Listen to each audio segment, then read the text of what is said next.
Good evening and welcome to the December 11th, 2023 Board of Education meeting. Thank you for attending the regular meeting of the board. I would like to remind you that the school board meetings in Nebraska are meetings held in public, not public meetings. During the public comment section, the public may address the board on agenda items and other miscellaneous topics. As always, we'll start with our purpose and direction. The purpose of direction of North Platte Public School District is to prepare all students to be productive, responsible citizens in a safe, caring, supportive learning environment. Our direction is to prepare every student for success through high quality educational programs delivered by highly effective educators who use innovative research-based strategies in a safe, supportive environment in collaboration with family, businesses, and community members. Sheila, can you take roll call, please? Emily Garrick. Present. Matthew Peterson. Present. Angela Blazey. Joanne Lungreen. Present. Skip Altick. Present. Cindy O'Connor. Present.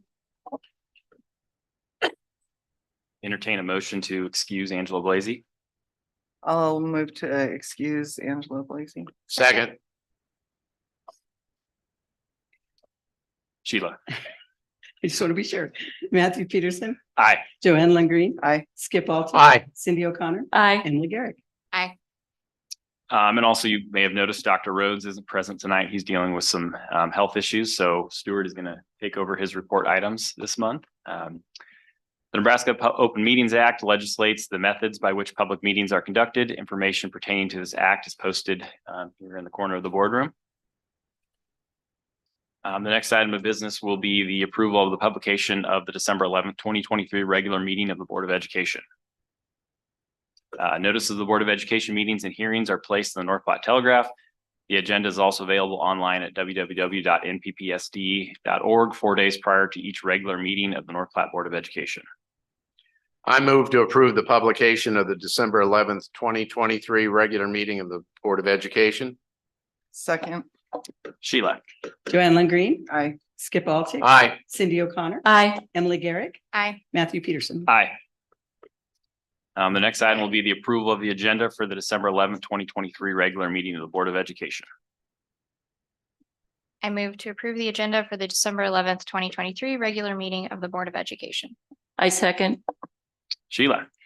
Joanne Lungreen. Aye. Skip Altick. Aye. Cindy O'Connor. Aye. Emily Garrick. Aye. Matthew Peterson. Aye. And I'd ask all those who are able to stand for the Pledge of Allegiance.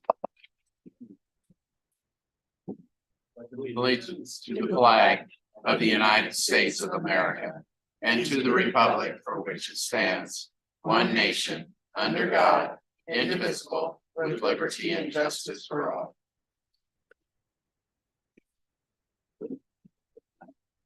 Okay, we'll move on to our communications board portion of the meeting. And I believe we'll start with Mr. Spatansky. Thanks for having me back to again this month to present to you two of our fine students at North Platte High School for the Bulldogs of the Month. Tonight we have Mr. Landon O'Brien and Miss Abigail Dimmitt. We'll start off with Mr. Landon O'Brien.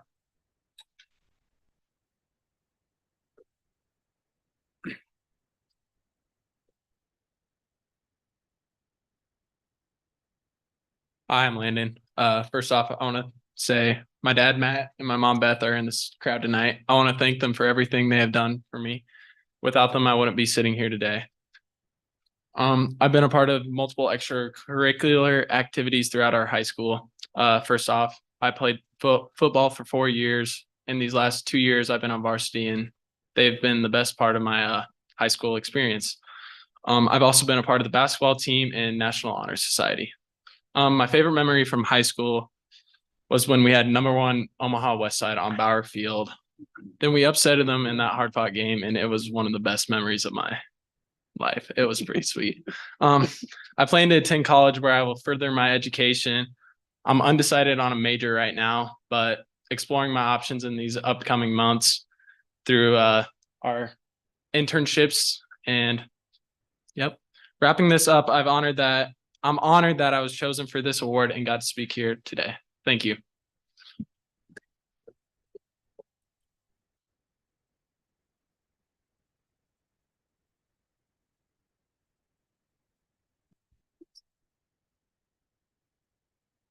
All right, so I'm Abigail Dimmitt, and I would like to start by introducing my family here tonight. Tonight, my mom and dad, Kevin and Ann Dimmitt, my grandma Linda Dimmitt, and my brother Peyton Dimmitt are present. Over the last 3 years, I have participated in countless activities. Those activities being Student Council, National Honor Society, volleyball, soccer, basketball, powerlifting, and many other numerous smaller events. Throughout those events, I have created plenty of core memories, but my favorite memories surround the foreign exchange program. My sophomore year, I befriended the Italian exchange student, and honestly, she taught me so much, and there's too many memories there to pick just one. After high school, I plan to pursue a career in the United States Air Force. Through that, I am hoping to become a critical language analysis, and I hope to become fluent in Italian someday and act as a translator for them. Thank you for your time. I appreciate it.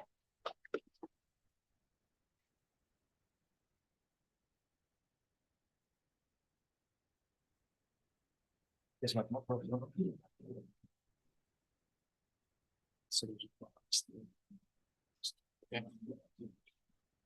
Thank you.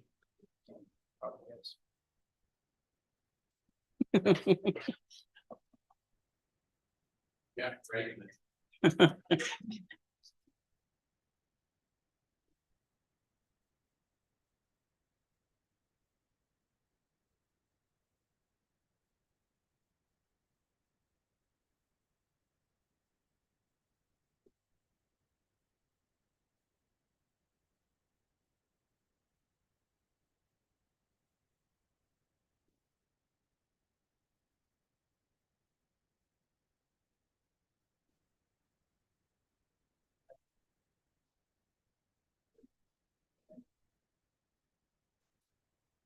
She's next, right, Tracy? Before the foundation. Yes. Yes. Do you want me to screen share? Yeah. Go ahead.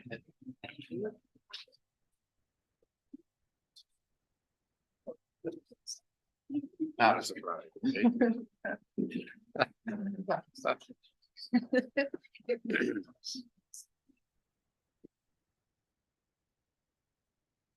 Okay, we will move on to our student spotlight. I think I'll turn it over to Ms. Foster. Mrs. Carlson, I'm not sure who's handling this.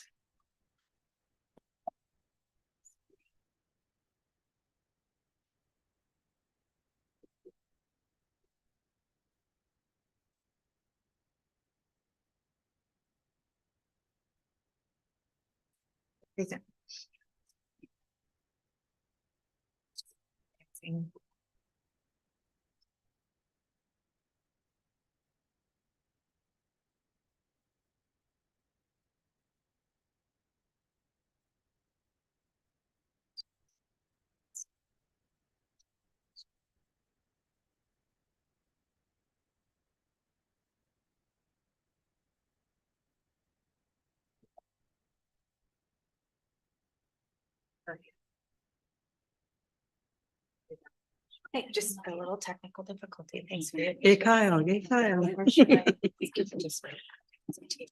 good? I'm good. Okay, sure. Okay, are we good? I'm turning it over to you. All right. Okay, well, I'm Tracy Foster from North Platte High School with the Career Internship Program, and I'm going to give you a little overview of the program, tell you kind of the direction we're headed with it. So first of all, our purpose just follows right along. Obviously, it is our district purpose to prepare students to be productive and responsible citizens. And we see two of our students here tonight that are actually going to talk a little bit about internship, I think. So as part of our college and career readiness initiative, and then following the Nebraska career education model, we are working together with over 150 businesses in North Platte who have already participated in the internship program. And that list is growing even just this past quarter. I think we added 3 new businesses who had not participated yet. The course description just is looking at our whole purpose of putting kids into the community, using their classroom experience in a real world setting, and preparing them for occupations, and also just exploring. A lot of these kids don't have quite an idea what they want to do, but the more access they have to those experiences, we're helping them make those decisions, or we're hoping that that's our goal. So putting in that real life experience. The next one here is on the guidelines. And so we have a set of guidelines to put in front of students to make sure they're qualified to be outside the building and actually in that experience setting. So they have to be 16, they have to be able to drive. Junior or senior, we have to have good attendance record, be on track to graduate, not exceeding 2 behavioral referrals. And so those are just the specifics before we can allow a student to be placed in a business. It is a credit class, so there is 5 credits to the course. There's also formative weekly summaries and assessments they put up into their portfolio, and there's also a summative grade to that.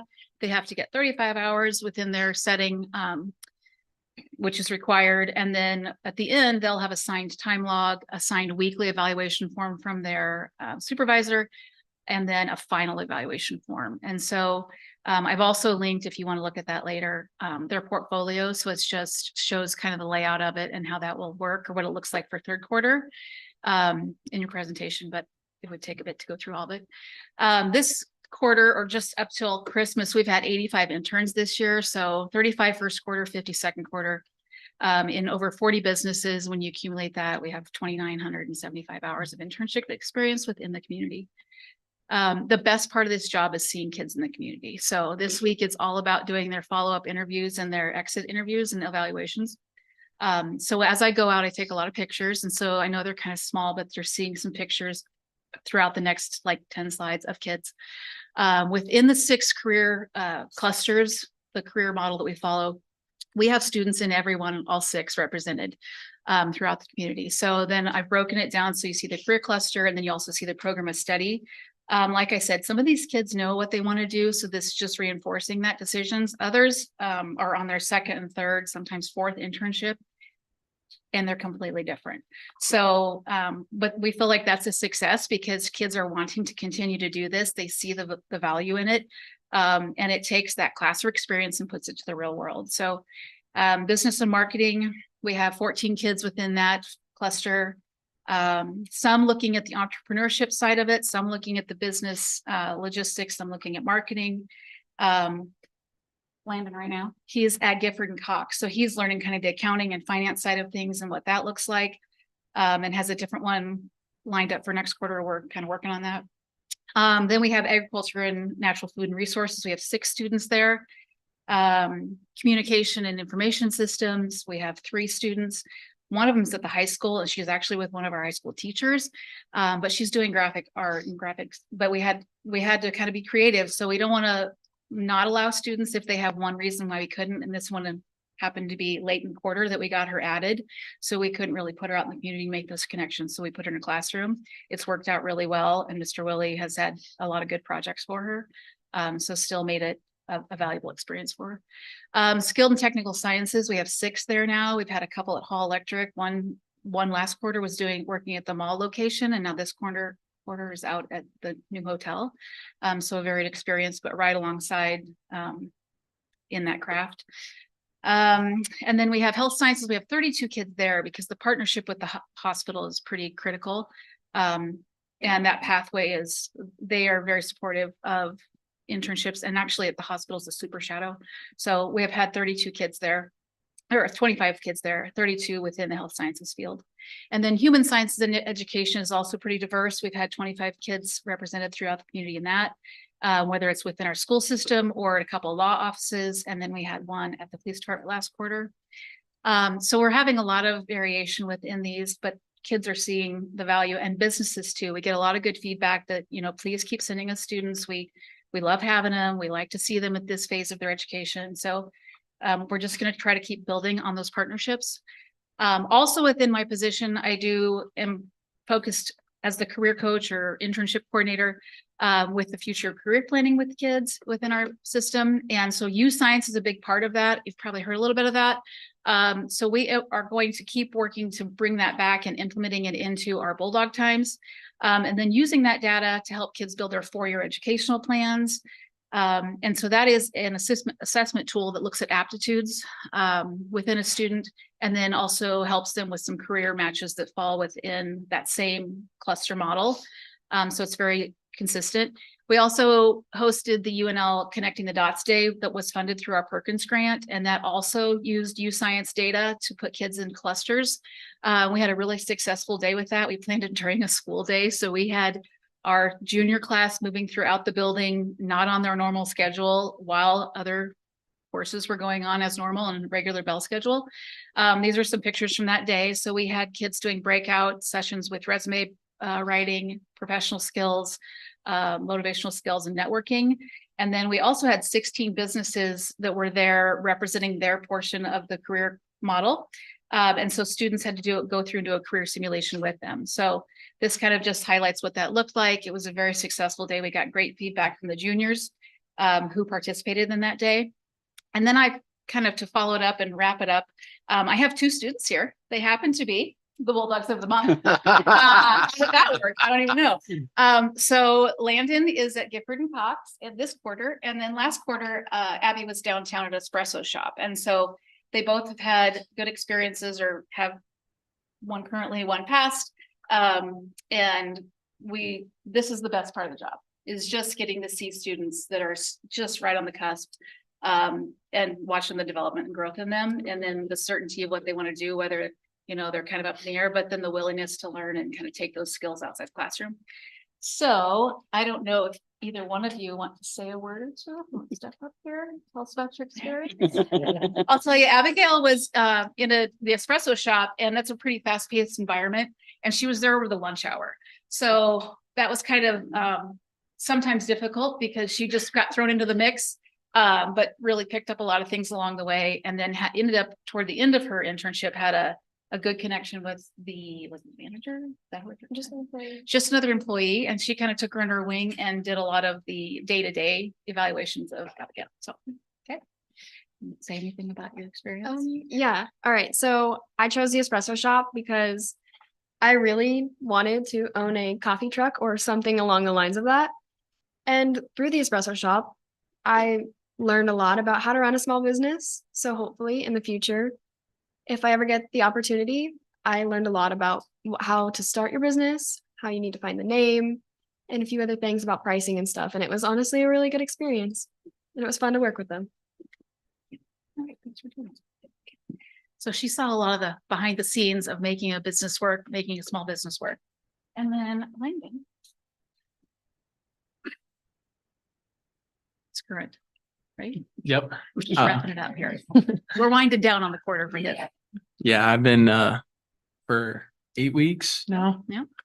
I've been at Gifford and Cox, and I've learned a lot of things. Like I didn't know a lot about accounting when I went into it, but now I've seen a lot of things like tax returns, tax planning. Like I've seen a lot throughout these, and a lot of numbers, and it's been sweet, and I'm glad I got the experience.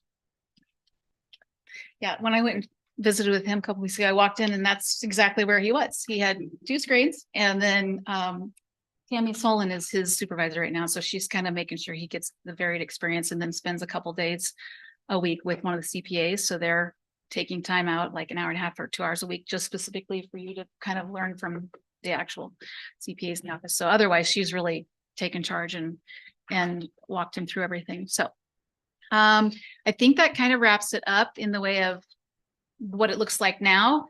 Looking ahead, we're hoping that we can just continue the collaboration with the teachers and the counselors, seeing the validity of the U-Science results, and then helping to put those plans into action with the 4-year plans for kids.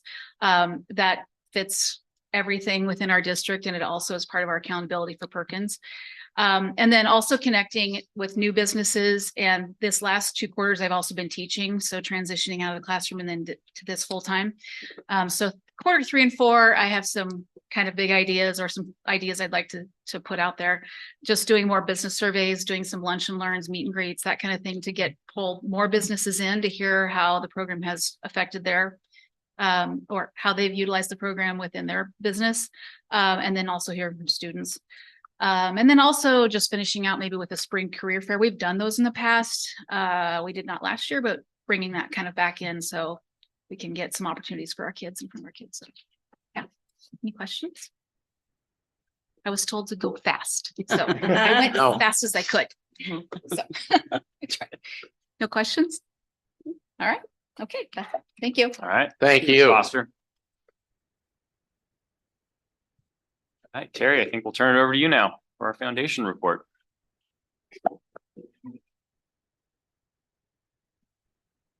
I will say before Ms. Foster leaves, I will say I have heard from some of our donor business partners that they appreciate what you're doing with the program and it's a lot more streamlined and they appreciate that very much. So thank you.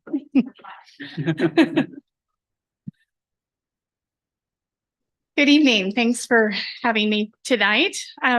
Just wanted to give you a REACH grant update again. You know, every month we're out there doing that for about 21 weeks throughout the school year. So it's a great partnership with Fat Dogs.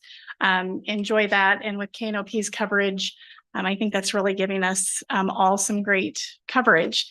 So this last month, we went to the high school and in strength and conditioning, they received a velocity-based training device to incorporate with their team builder software that they're currently using. It helps track the performance of the student, reduces risk of injury, and decreases the fatigue and provides a more efficient workout for each student. So they're very excited to have that and the data that they're going to be able to collect from that. It's more scientific approach that they could actually take it to like a physics class and kind of mingle both of those together and look at that data. So they're very excited about that. Then we also sponsored lunch for teachers, or actually dinner during parent-teacher conference at the high school from Pepper Jacks. Then we went to McDonald Kindergarten. They're receiving some sensory tools, weighted lap belts, a vest, and a mindful breathing light. And we surprised Jefferson's 4th grade with some some flexible seating. I will say that that's over $2,700 of granted funds this last month. It's very fun to watch all the teachers submit. I think Get Your Teach On has really inspired a lot of the teachers to want to have that in that classroom experience for their student, even a step above. Not that it wasn't good to begin with, but just to bring their own little touch to it. So it's fun to see that, and it's fun to see the excitement. I enjoy Thursdays except for being on TV. But, so we'll have one more week for the 2023 calendar year, and then we'll return on January 11th and take that through the end of February. So we're excited to be able to provide that for the teachers. Year-end giving is in full swing, helping the students and employees with the district and being able to have funding for programming like REACH grants is very important to us. So you'll be seeing that coming in mail and on email. And then, of course, another favorite part of my job is thanks to Prairie Friends and Flowers and Justin Thompson Agency for our November sponsors. We have 2 dynamic employees this month, and I would ask, first one is Jody Miller. She is a nurse in the district, and I would ask Stuart to say a few words about her. I had the opportunity to oversee the nurses operation for a number of years, and I always look to Jody for understanding, guidance. And even though I have medical people in my background, it's really great to know Jody because she was able to transition between the medical side and student sides and trying to treat students and make sure no matter what that she was caring for those students as she moved forward with it. So I am pleased that Jody got nominated for this. Great, and we'll bring Jody up in just a minute. And then next, I'll Miss Hyde to come forward and talk about a custodian, Robin Carlson. Will you join me here? Sure. Thank you. Thank you. I was so excited that he is being recognized this month. He makes our school immaculately clean. And it's always an inviting place. He always goes the extra mile and he always has a great attitude. But what I say doesn't really matter. It's what the kids say that really matters with these things. So I surveyed some kids, and it was very common for them to say that he's funny, that he's smart, that he's helpful, that he always talks to me. And someone also said he likes to talk a lot. And what the most important thing that was said by the students and by several students is that he's kind to me. And what do we really want for kids every day? To feel like they have kindness from someone else. And I think that's really important that he provides that. And he goes above and beyond every day. Thank you. Thanks. Okay, come forward.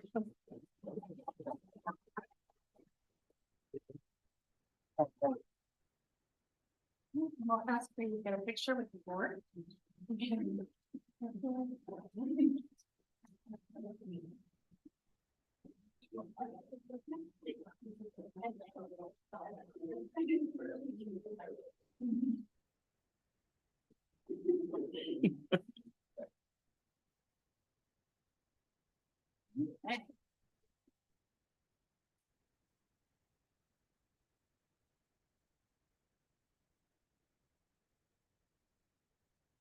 Got it? All right, thank you so much. Coordinated red and black. You all coordinated red and black like you planned it. There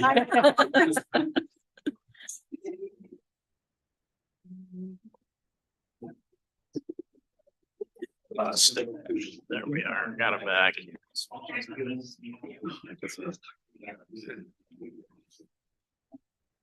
All right, we'll move on to board comments. So I'll open it up to any board members that have anything they'd like to report.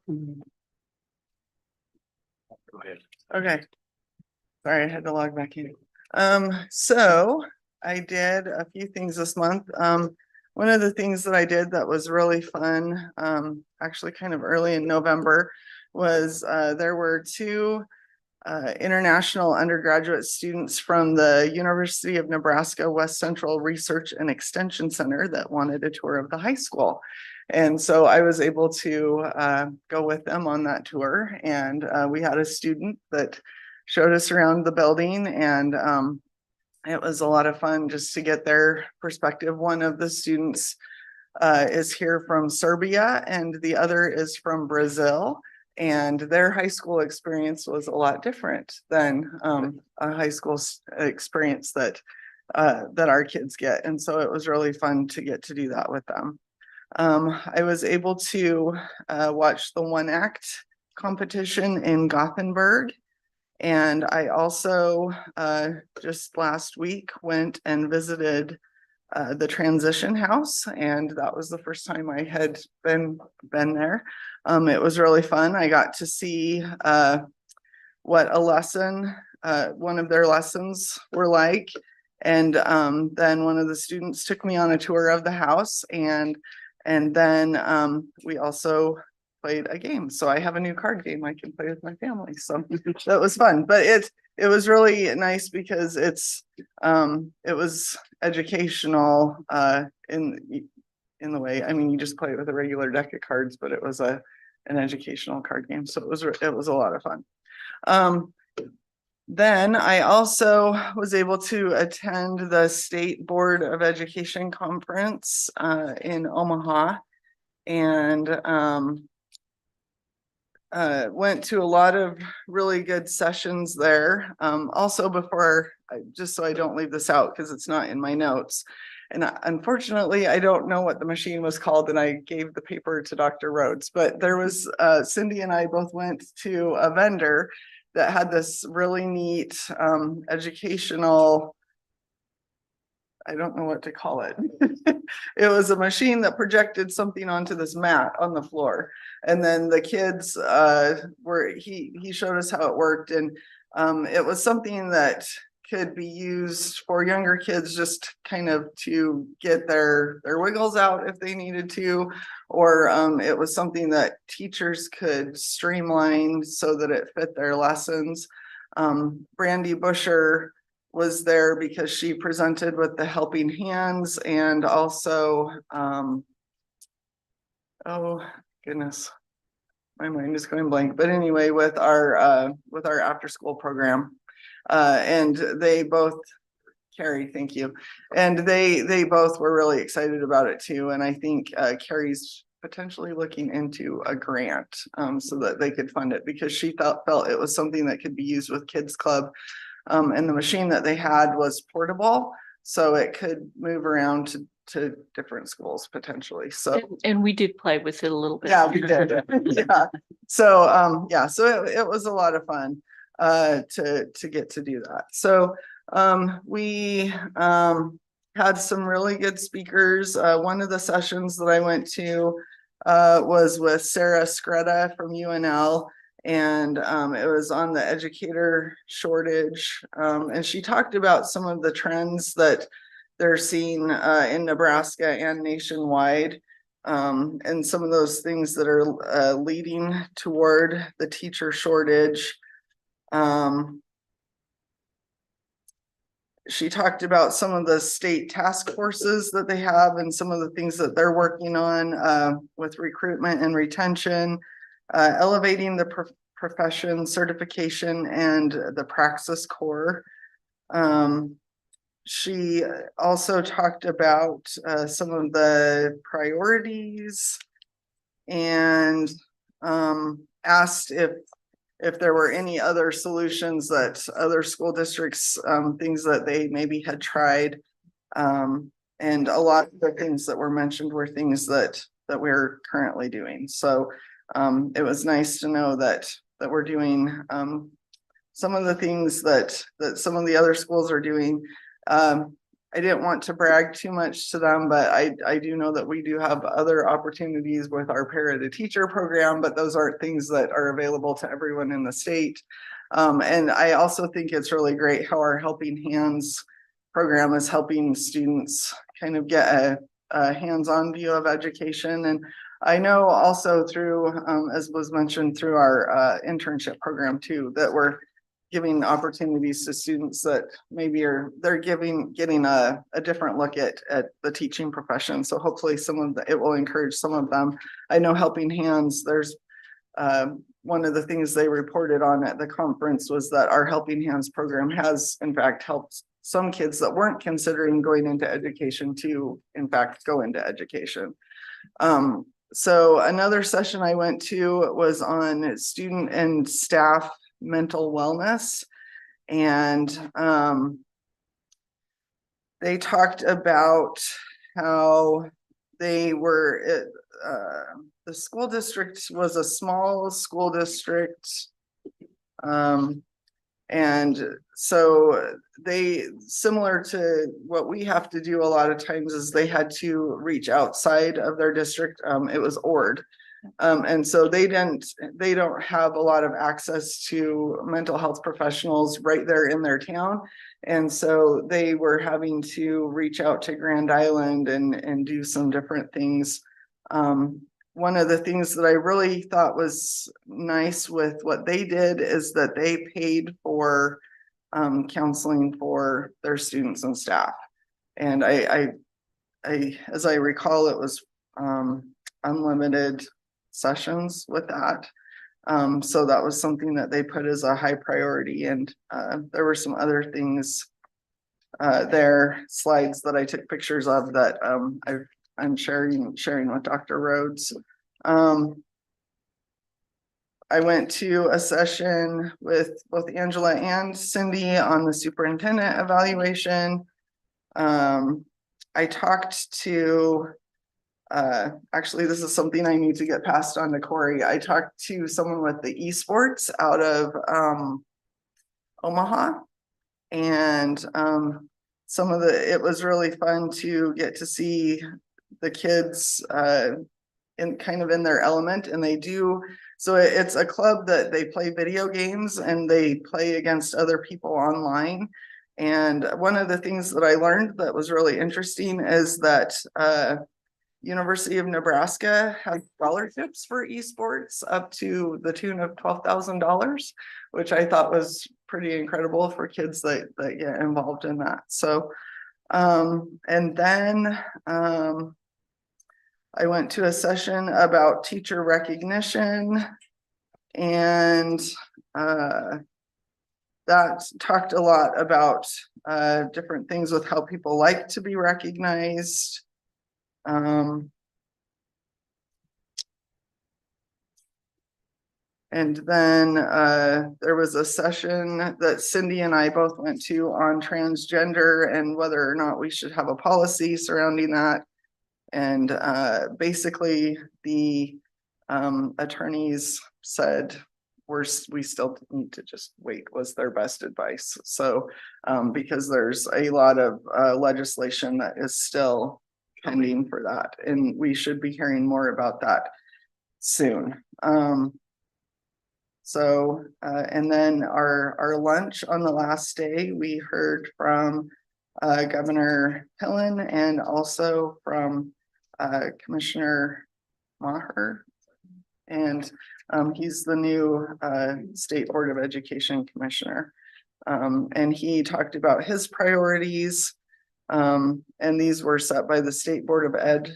So he's to evaluate the statewide assessment and accountability system, develop an understanding of the State Department of Education, conduct and review a Department of Education strategic plan, evaluate the current communication strategies, and intentionally work to build relationships internally and externally. So overall, it was a really good conference, and I'm glad I went. And it was my first year to go to the conference, and it was very nice. I mean, I didn't realize how many people actually went to the state conference. Went to a lot of sessions. One of the sessions was the hot topic in law. That's always, to me, really interesting when you have the attorneys up there and telling you the do's and the don'ts, and it's just interesting. And the public response to things. The one I liked the best was called Pain in the App. And I thought that was just great. The attorneys spoke about that one, and they spoke about the kids these days and the multiple different apps that kids are on these days, which I didn't hear of half of them. But they also spoke about the Attorney General, and they have a report out, and the report was talking about 54% of the kids say they cannot give up social media, which that was quite a surprise to me that it was that high. They also gave talks about in this report about the harm of the social media on the impact of the brain development for children. And they were talking about, like, say, you know, a mother that would be changing her child's diaper, and they would be talking and interacting with the child. They say a lot of the younger parents these days would just shove a cell phone in their face. And they said that there is statistics that this is harming younger children because their attention span is so small. I thought that was very interesting. They did have, it was a Sutton school, wasn't it? That they banned the cell phones, and all the parents had to sign off on this.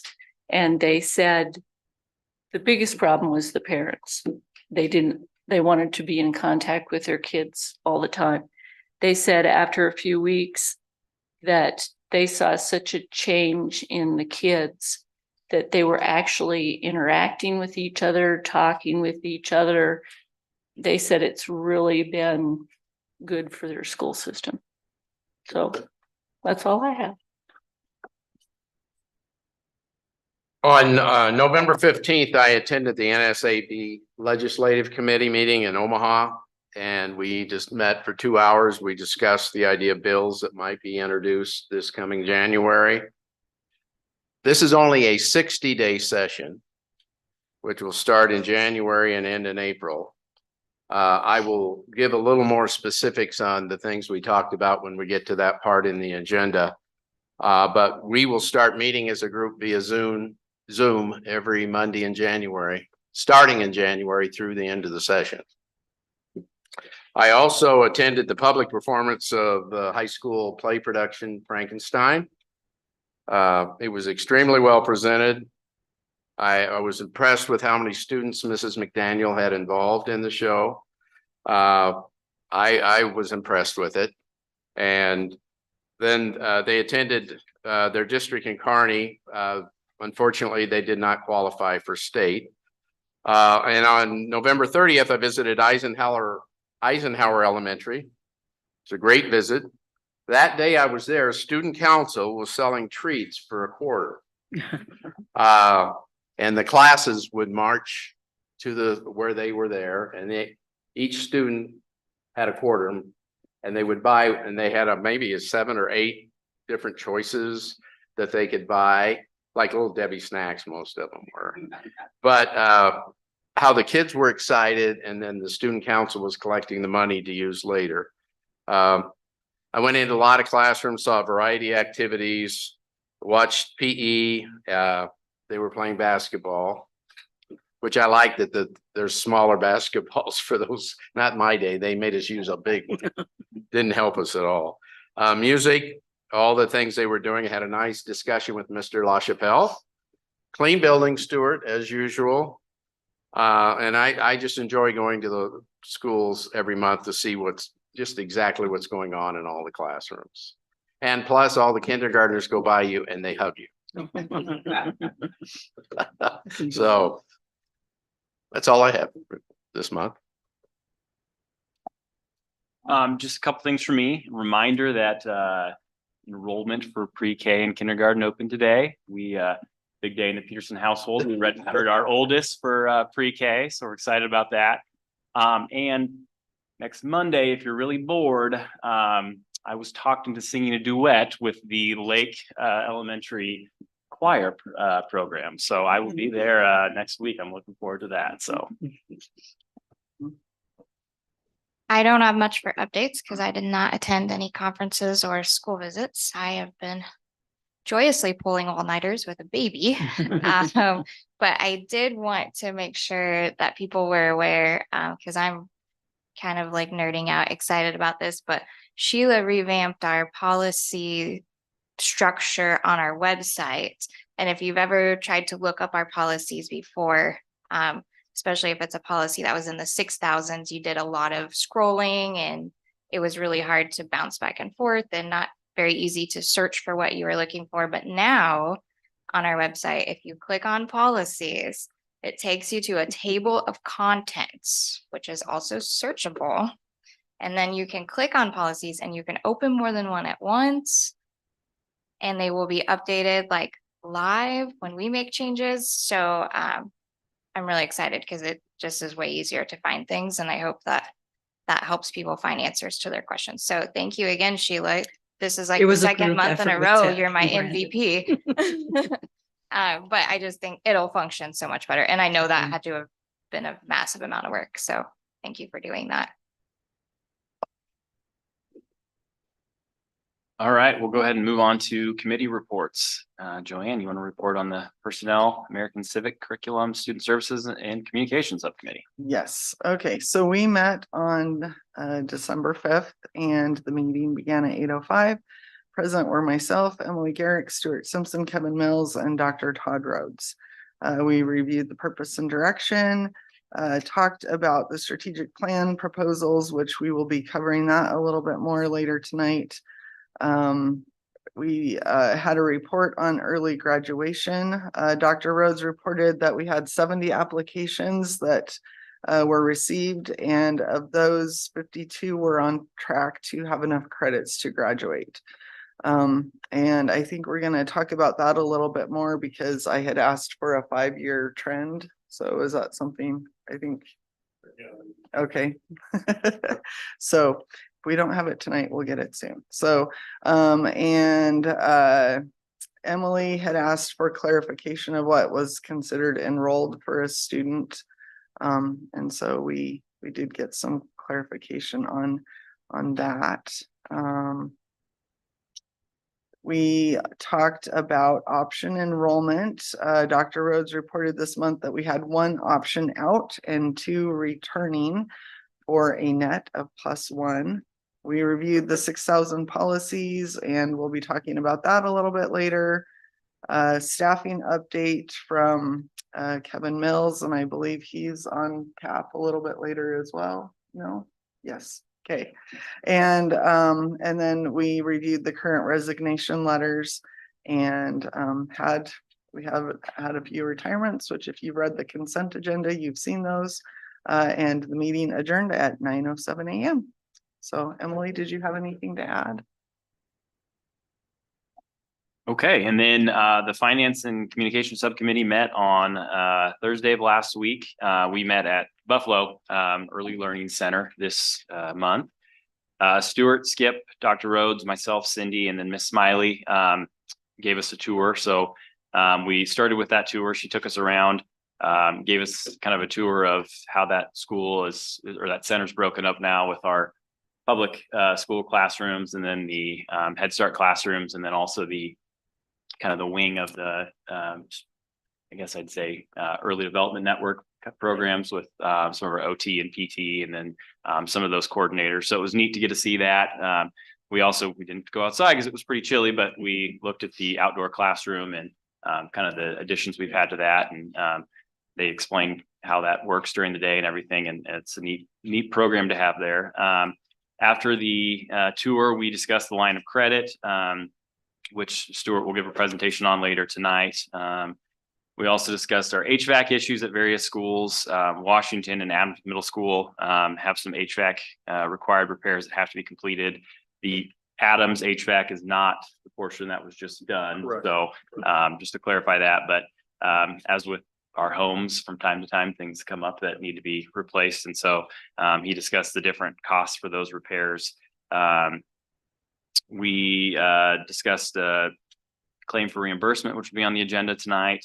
And then only a few more months of this, but Stuart discussed ESSER 3, which will soon be wrapping up. He discussed the HVAC improvements at Eisenhower, and then we discussed the McDonald project, which is about 99% complete now. We discussed the 24-25 budget, as we always do. We're waiting for state aid for 24-25, and special education reimbursements are scheduled to be in on December 20th. And then the property taxes, which we always see an influx of at the end of the year. We also discussed the strategic plan proposal, which we'll be discussing as well. And then pursuant to our policies and superintendent's contract, we discussed that at tonight's meeting.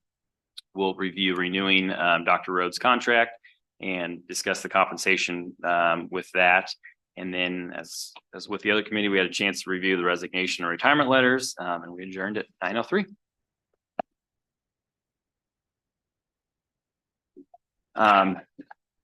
Skip or Cindy? You nailed it. Yeah, you got it all. Okay. Minutes are good, not me. All right, we'll move on to the consent agenda. Our adopted rules of parliamentary procedure, Robert's rules, provide for a consent agenda listing several items for approval of the board by a single motion. Most of the items listed on the consent agenda have gone through board subcommittee review and recommendation. Documentation concerning these items has been provided to all board members and the public in advance to assure an extensive and thorough review. Items may be removed from the consent agenda at the request of any board member. The consent agenda does include our approval of financial claims and reports, which this month the audit was conducted by Emily and Joanne. Any comments on that? Well, Stuart was solo this month, but he answered all of our questions, and nothing outstanding to report. So then I would entertain a motion to approve the consent agenda. I move that we accept the consent agenda. second. Sheila. Skip Altick, Aye. Cindy O'Connor, Aye. Emily Garrick, Aye. Matthew Peterson, Aye. Joanne Lynn Aye. Okay, we'll move on to our reports and discussion items. Mrs. Carlson and Mrs. Douglas give us a presentation on our AQuest.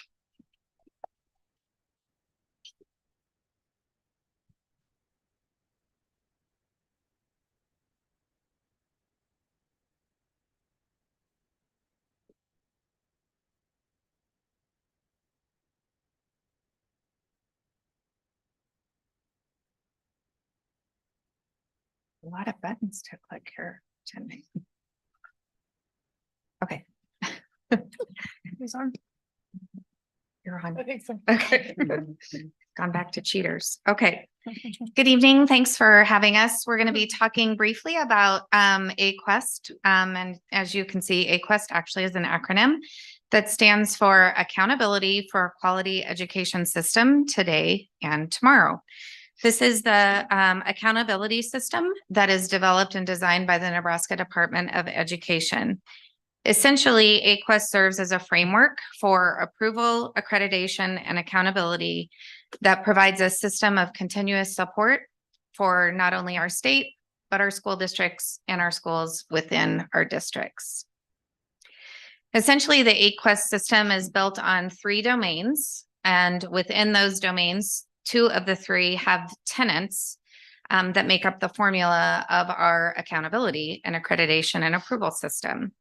So the first domain is leadership. The state, the Nebraska Department of Ed, strongly emphasizes that each district have strong leaders who are committed to achieving educational equity, critical to the process of that approval, accreditation, and accountability and continuous improvement. The second domain is success, access, and support. And within that domain, we have 3 tenets. The first one, educational opportunities and access. The second one being transitions, and the third one being positive partnerships, relationships, and success. In terms of educational opportunities and access, basically that outlines the opportunity to ensure that each student has access to effective, comprehensive, and continuous learning opportunities to help prepare them for ongoing school success, post-secondary education, and their career goals. Transitions within this domain help to provide opportunities that help districts focus on effective supports and high-quality collaborations for each student as they are transitioning throughout a school district.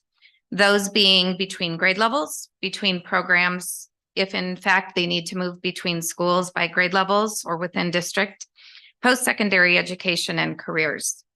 The third tenet, positive partnerships, relationship, and success, ensures that schools and districts implement best practices in student and family community engagement. The third and final tenet, teaching, learning, and serving domain, the third domain has the last 3 tenets: educator effectiveness, student achievement and growth, post-secondary career, and civic readiness. Educator effectiveness basically outlines for district that we engage effective educators through their learning experience so that schools and districts can develop effective teachers and leaders who establish a culture of success. Student achievement and growth deals with a balanced assessment system, not only those that are outlined by the state of Nebraska, but also those that are outlined within a school district's balanced assessment system. And the final one, post-secondary career and civic readiness, where each student upon high school graduation is prepared for success in post-secondary education and their pursuit of life and career opportunities. The reason that we have the 3 tenets outlined, educational opportunities and access, transition, student achievement, and growth, is because those are the 3 tenets that basically make up both our classification and our designation system. And so with that, the AQuest system classifies schools and districts into 4 performance levels, again, using those 3 highlighted areas. The 4 areas of performance levels are excellent, great, good, and needs improvement. And Mrs. Douglas is going to go on to explain how the AQuest system uses this chart and equation to determine our classifications and designations. All right, so first off is step 1, and that's the status indicator. And so that score is based on the percentage of eligible students who scored on track or higher in the current year statewide math and English language arts assessments. So it takes the NSCAS results and the NSCAS ACT results, and it sets you at one of those scores based on your results. So 4, 3, 2, or 1, and that's your initial placement. Then it calculates the other 3 areas. The first area is transitions, and that is based 51% on your 4-year graduation rate. So it looks at the last 4 years, and then the 7-year cohort graduation rates from the previous year. So that it's more of a long-term graduation rate, and then in the 4-year and a 7-year. So the second category there is opportunities and access. And that is based 50% on chronic absenteeism. Chronic absenteeism indicator is defined by the difference between the percentage of eligible students at a school district that are categorized as chronically absent. And they're categorized that way if they miss 10% or more of their days that they were totally in or of total attendance. So if they were only in attendance 20 days, it's 10% of those. So if they've gone 2 of those days, they would be categorized as chronically absent. Then they set our baseline rate in 21-22, and then our goal is to decrease our chronic absenteeism baseline rate by 5%. So that is how they determine that. And then the second one is taking into account our English language proficiency students, and that's measured by how they score in the ELPA 21 assessment. And then the third category is achievement and growth. So they set our status percentile on how you do, but then they also look at how you have grown over time. And then if you've reduced your non-proficiency rate over time, they calculate the last 3 years, and hopefully you're getting a trend line going downward for non-proficiency students. And then 10% of that final calculation is how you scored on the science, if you're proficient on the science and SCAS tests. Okay, so with all of those calculations, they kind of play into this, and these are our state or our district results that were released last month. So for the 22-23 school year, we had 1 school building that was classified as excellent, 4 classified as great, 5 good, and 1 school that is in the needs improvement category. And overall, our district rating was good.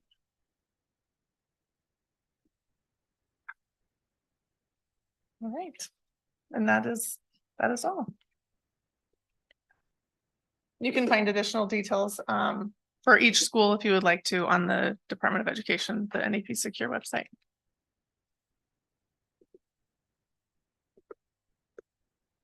Anybody have any questions?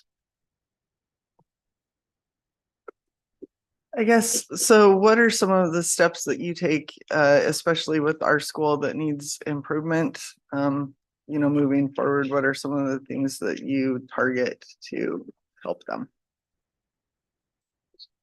Okay.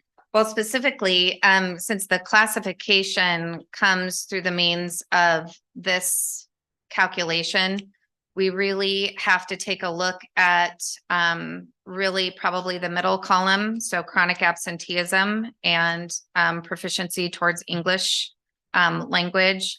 And then obviously our achievement and growth, and the combination of reducing that non-proficiency rate and increasing the growth rate. And that is all based on ACT or NSCAS grades 3 through 8. And so essentially, one of the components of this is that those 2 columns, you do have an opportunity if you are above a certain calculation or proficiency line, there is a possibility to get a bump in your score. So as Mrs. Douglas indicated, your status right off the bat is based on your proficiency levels in state accountability testing.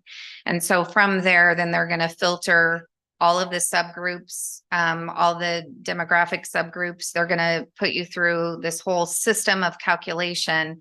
And if at each point in time, as they're putting a school through all of those results, if our chronic absenteeism is at a certain percentile, we could potentially get a bump up in rating, even if our proficiency level maybe is lower. And it would be the same thing in achievement and growth. So as we look to those results, our external visit is very timely coming in March. Because we are, as a district, we're taking that deep data dive as to all of the results and breaking our everything down in all of the categories that you see here that are calculated, and looking at every single subgroup to determine more specifically where does our energy and our efforts need to focus on. And that's in all of these categories specifically here. So, yeah, and I would add too that we're working with our leadership team, because each leader is really analyzing their results with their school improvement teams, because it really is a collaborative effort, and we want everyone to be a part of the effort to move us forward. I also think one of the things that we've gotten better at this year is really that data dive. And so in order to know what we need to improve on, we really have to be studying the data, and what story is that data telling us. And whether it's internal, what we're doing internal, or whether it's the Nebraska Department of Ed, individuals that have helped us with working through where our classifications and future designations lie, leaning into them and asking for their support, which they are very willing to do, as they look at not only our district results, but our building results. They're able to provide suggestions for us of things that we, might try or might look at, and then really leaning into those school improvement teams at every single building. So. Related to that data, I am just realizing, so I think, Vicki, when you sent out the email after all of these results were released, there was going to be a follow-up email with a PDF report. I don't know if the rest of the board received that, but I did not ever actually receive that okay. email. Yeah, that Um, one- okay. Well, I'll So go if back you and wouldn't make sure. mind sending Yeah. that to me, or Yep. if it wasn't sent to the board, to the entire board, I think that'd be great for us to have. I know we can go out online and find it, but it'd be nice to have that PDF report. Yeah, in it our would have email. come as school all and it would have had an attached PDF, but I will make sure that Okay. you guys get it. Absolutely. Thank you. Yeah, we put all of that in a comprehensive, like 7-page report, so it has all that. Absolutely. So, I think I might have asked this before, but one of the things that I feel like is probably the biggest struggle is we have to, all our juniors have to take the ACT, correct? Regardless of what their Correct. career Mhm. plans are. How do we motivate kids who say, I'm not planning on going to, post-secondary education? How do we motivate those kids to see the importance of these tests? And even if they don't plan on going to college, why? That's $1 they million need to take it question. serious? I know, and that's I know it's tough, It but I is. mean, Mhm. that's a huge thing because that Mhm. impacts obviously our overall scores and Mhm. ratings. And so I Mhm. don't know as much of a question as I guess a Mm-hmm. discussion item is. Yeah, it is a great discussion. And I would entertain anything that Mr. Spatansky would like to share, but I want to commend the high school administration team, their SIP team, and their departments, because they are taking a deep dive into looking at what are the adult actions that we can focus on within the building that could change the trajectory of the importance of this system, right? Of this ACT. The thing that's very challenging is you're right. Every student has to take it that does not qualify for alternate assessment, because we have to keep our alternate assessment numbers. So any student that has specialized education, we have to keep our alternate assessment number below that 1% threshold. So students that need specialized instruction, we can often find that the ACT, because it is a college going assessment, if they haven't completed coursework, for example, that gets them to the level of understanding that they need to be successful on that ACT, that's one of the things that I think we have to look at. We have to look at how do we put supports in place for our students who may not see the value within that assessment. One of the things that we've brought the last year and this year is building capacity in students for how to take a test. This is oftentimes the first time a student has taken a timed test. So part of fundamentally what the high school is working on is through our advisor time, students are participating in a test prep. And we're now beginning to open that up to the rest of the building so that even our sophomores have exposure to that. But I think that comes in lines of through our counseling, the way we are advising students, the way we're developing 4-year plans for our students, and really truly understanding every student and what their pathway is, and being better communicators about why do we take the ACT and what could that possibly mean for you, whether you're career driven, military driven, 2-year college driven, 4-year college driven. And I think part of that is, we can maybe improve in our communication and try to help students understand the why behind why we have to take this assessment, because it's really hard to motivate students if they've never done it before and they think to themselves, well, I'm not planning on going to college. I've got a job now and that's what I'm going to do. So it's really challenging, that intrinsic motivation component. Well, thank you guys. Any other questions? No, that was a great answer, by the way. I just want to say, thank you to Lindsay and Vicky. Vicky talked about data, and the concern for the curriculum directors is this data comes out so late for school districts, and we get the embargoed information the 1st of June. Those two sat down and delve into the data, and we had some questions for NDE, and really with the cabinet sitting there listened, and we got some clarification and some changes in our data because they had incorrect calculations. So thank you to Lindsay and Vicky in the process, because otherwise it would have showed a different light on the district. And so it did help a few of our schools. Thank you, ladies. Mr. Mills, you're up for a staffing update.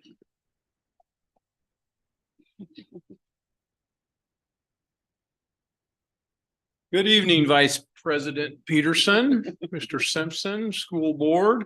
Pleasure to be here this evening. The concert is Monday night. Okay, excellent. I will be there. Can't miss that. Excited to share a couple things with the board this evening real quick. One, we did make a hire on Friday, an elementary teacher, but obviously I couldn't get it on the board minutes because Sheila runs a tight ship over there. And so we're very excited about bringing that young person out here next fall. So that's 2 elementaries that we can place where we want to place out of the 4 positions that we have open right now for elementary. The other exciting news I shared last month on Friday, this Friday, our orchestra candidate comes to town, comes onto campus. We're going to show her around and hopefully be able to lock that deal down as well.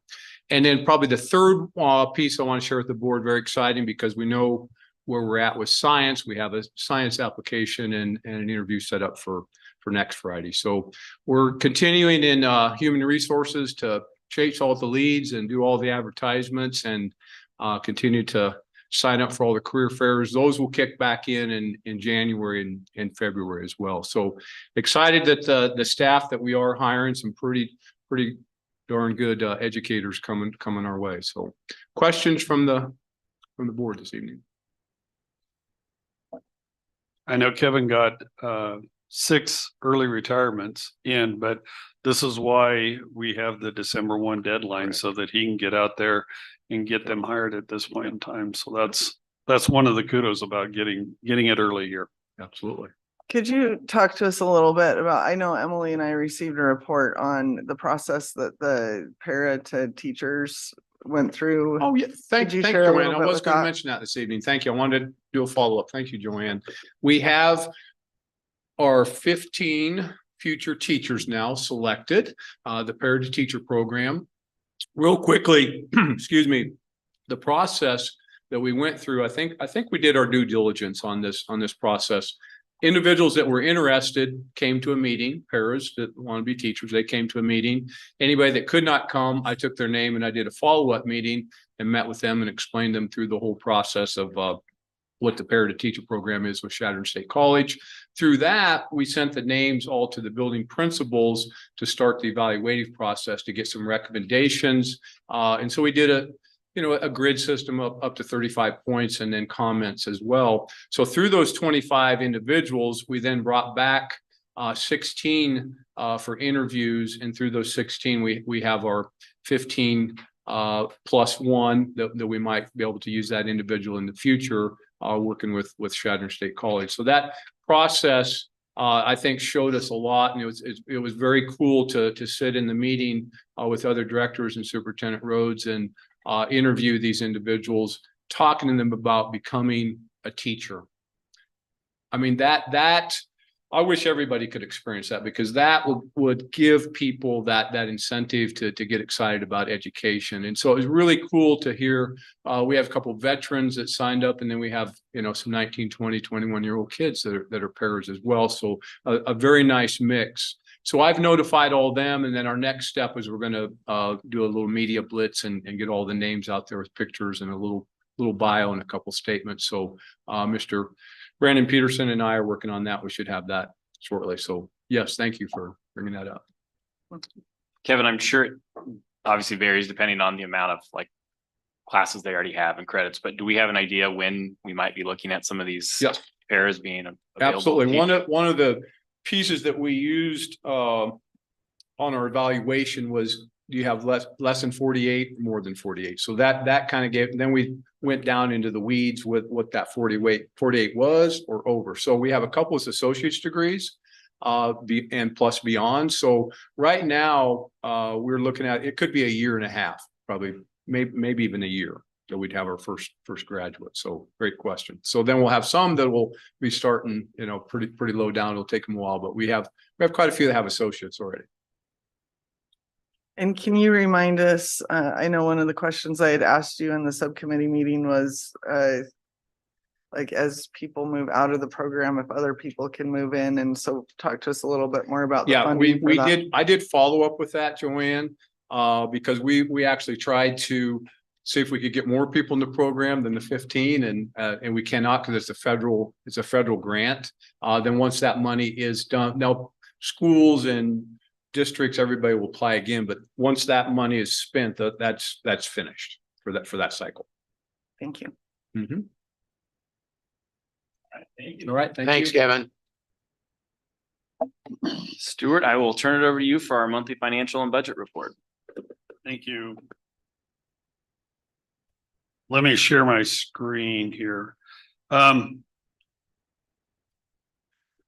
going to take you through some of the information on the financial report, and then I have another report attached to this that I want to take you through. Let me minimize some stuff on my screen. First of all, always most important is that we look at our enrollment information, and you can see the numbers represented to you, but I really want to show you a graph. We know that the 6, 8, or 9, 12 are right similar to what we've seen over the last 5 years. But the elementary program, which we have been watching consistently, where we're going, bottom is 5 years ago in 1920, but you can now see based upon the swing that we're starting to see an uptick in our elementary or our K-5 schools. So that's a positive sign of what's happening in North Platte. We saw that on our last Friday enrollment, where that number changed slightly, and it was relative to graduating 300 seniors, bringing in 275 kindergartners. But now just analyzing the data and breaking it down to grade level, or at least K-5 level, you can see that we're starting to see an uptick in the lower grades, and then hopefully that'll transition to K-12. The other items that I want to show you, and this is, a couple items. Number one, you can see the statement of net assets on the cash basis, and we show a 5-year trend. And obviously this is relative to how property taxes come in, as well as our overall budget is concerned. But really, for the most part, when you look at our expenditures for payroll over the last 5 years, that number really hasn't fluctuated. It's all indicative on the staff that we hire and where there are on the salary schedule accordingly. The other item that we look at too is our track of our change in revenue to expense, and where that is in the general fund only, because that's our biggest fund. And we're right on target, showing the trend line for September, October, and November, and where it lands. And so we know that we're still on target as far as what we expend, what we take in. But in that, I was just so excited about this. Brian got it taken care of with our Link software, but I got a better income statement in the general fund that really shows me where we stand overall with revenue and expenditures. I've been struggling with that. And in the past, you always saw sort of a 1-page report that I had to put in the I had to put in manually. And this way, with me being able to run that report, I don't have errors, human errors. So this way I can bring it up and show it dramatically in real time. I think the last piece, 2 pieces that I wanted to talk about is we'll mention it in the line of credit, but when you look at our overall property tax request in comparison to our overall revenue that we have, not including grants, because that's sort of a fluid number based upon how much money we're getting. We run about 61% of our total operation on property taxes for North Platte Public Schools. And we'll see this more in a graph that or in a spreadsheet that'll show when we go into the line of credit. The other item that would like to show you is grants. Didn't download this, but we're gonna just display it here. So on the screen, what you can see is the overall grants that myself, as well as my assistant Janelle Euling, watches each and every month, making sure, number one, that we claim the reimbursement process, as well as when grants are ready to be processed. So with that, I just want to talk about, I mentioned every time we get two big grants, IDEA and ESSA. Both of them are sitting at the State Department waiting to be approved. So until they're approved, we cannot submit any claims for reimbursement. And Janelle and I then scramble in January when they finally get the approval process taken care of and get all that money coming back to the district. But what you can see over on the far right column is roughly how much money we stand each and every month waiting for reimbursement or waiting for the grants to be approved so that we can get the reimbursement. It's based on each grant that we have. And we have over $4.5 million in grants. That includes ESSERS 3 that we currently have of 971,000, but continual process to monitor it. Now, when you look at one item I do want to mention is when you look at the revenue that's coming in, well, it does show that we have about 670,000 in grant revenue. Well, that's all prior year money coming in. That's how long it takes us to get it. Within September, October, November, we're still collecting grant revenue from the state because they're trying to get every school district caught up and paid for last fiscal year, and then we'll start this fiscal year. So I just wanted to clarify that we always deal with prior year money, and then we're always continually trying to get that additional dollar coming in for the school district. So that's my report on grants. And then budget. Oh, I do want to mention one thing. We got our state aid components last Wednesday, which really helps drive what all of our various entity and items will be within our state aid formula. I can't tell you where our state aid will be because we still don't know our 10 larger and 10 smaller school districts. But once that comes out in January, I'll be able to calculate a preliminary state aid information. But we're continually getting data in, as Vicki and Lindsay talked about. We're getting data in to analyze it, make sure it's correct, and then we can be ready to go in January. Questions? Thank you. All right. Thanks, Stuart. We'll go ahead and have you and Skip then move on to legislative updates. I'll just mention three things. I think three, if I counted correctly. In 3 weeks, January 3rd, the legislature will convene. As Skip mentioned, 60-day session. The last day is April 18th. Final bills is January 17th. And then at the chamber office, Senator Jacobson will have a Zoom meeting for anybody who wants to jump on and listen to sort of what is happening that week in the legislature. And Dr. Rhodes and myself try to jump on that as best we can. Go ahead. As Stuart talked about, it'll start January 30th, 60-day session. The last day, if they go that long, is April 18th. There could be some rule changes as far as things are going on. Speaker Arch, if you've been paying attention, wants to introduce some new rules. So he's had several of the senators back over this break and discussing what they are. They aren't releasing what they are yet. So we'll see if that happens. It's going to be very, very similar to last year.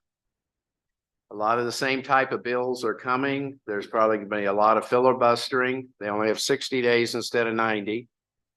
And some of the areas like Senator Brewer's school safety bill, they have a truancy bill they know are coming, a parents' bill of rights bill they know by Senator Merman that's coming, a sports and spaces bill by Senator Counts is going to come. That's her priority bill. And they also are concerned, well, we'll see what happens with the funding that they set up last year. Because, and I've talked to Stuart about this, they are short on their special ed funding that they said would be there. They give us 80%. It's already short. So we will see what happens there. So it'll be very similar to last year, but in a shortened time span. And then as we progress, as bills get introduced, because some of the bills just come out of left field, And we'll see how those are. And as we progress with our weekly meetings, each month I will update us on what we have discussed and learned.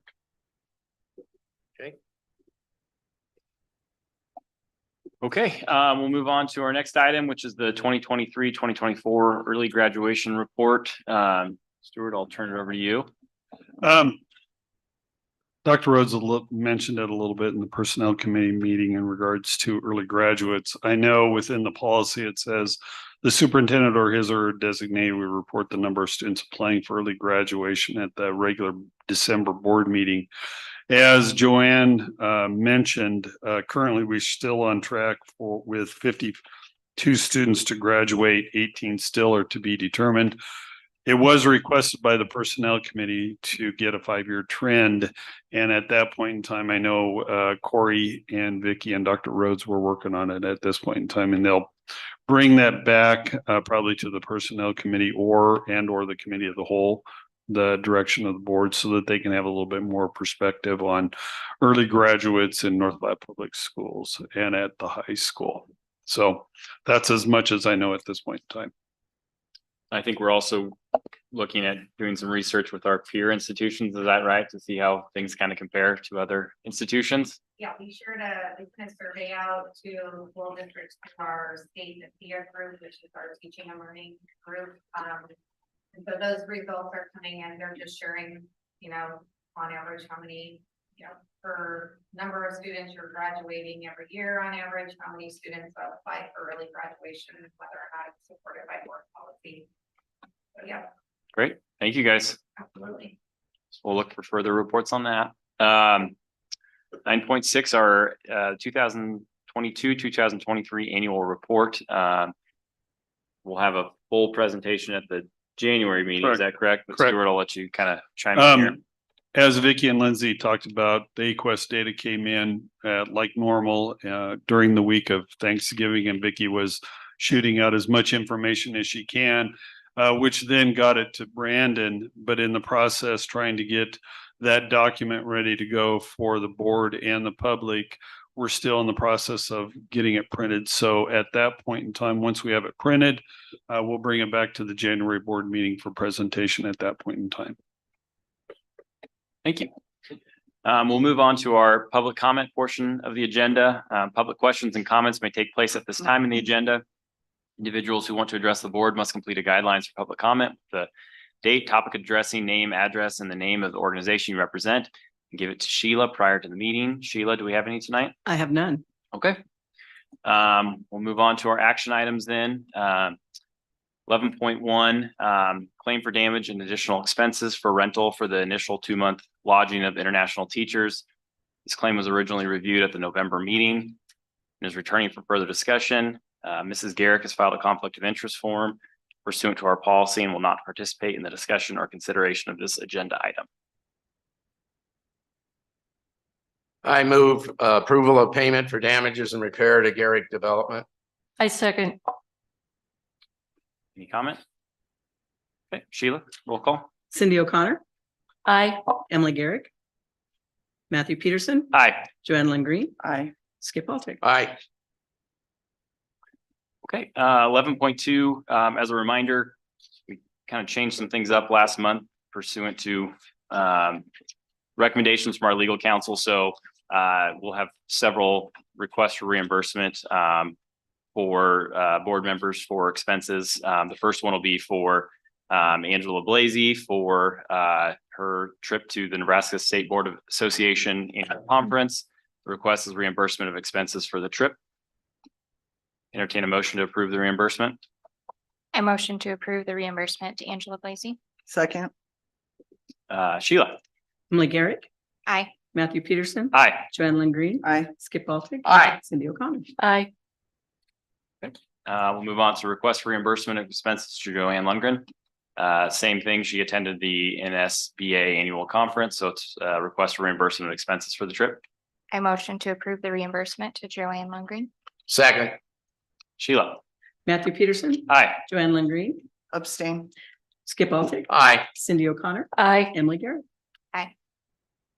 Okay. 11.4.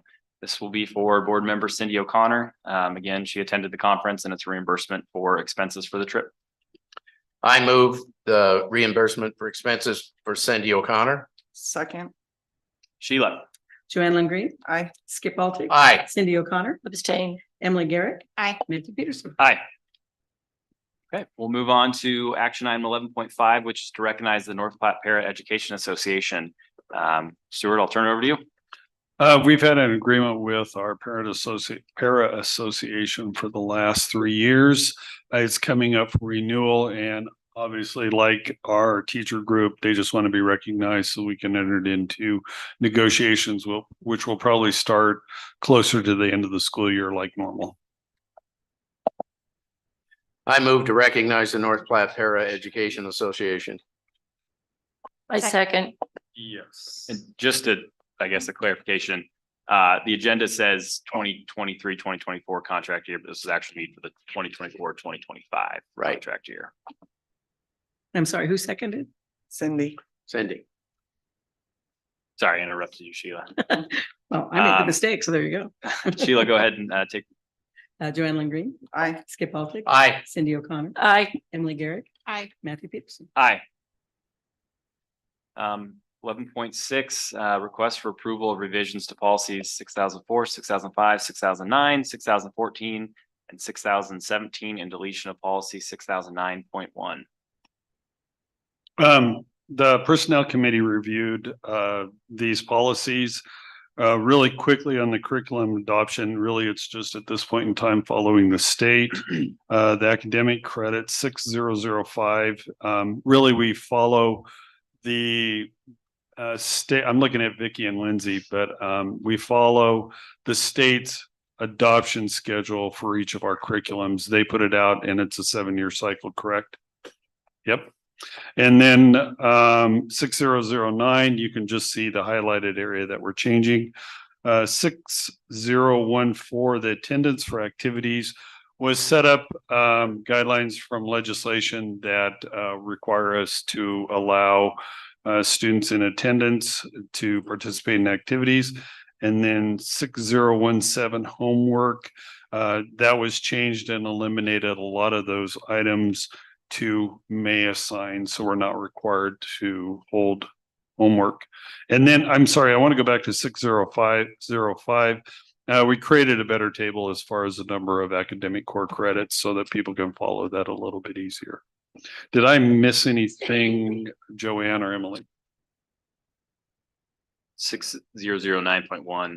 I think the recommendation is to delete that, and really that, yes, 6009.1 on the deletion really aligns up with what is being said in 6009. So it's duplication, plus there's state statute within there that's already being directed. So we don't need to do anything at this point in time.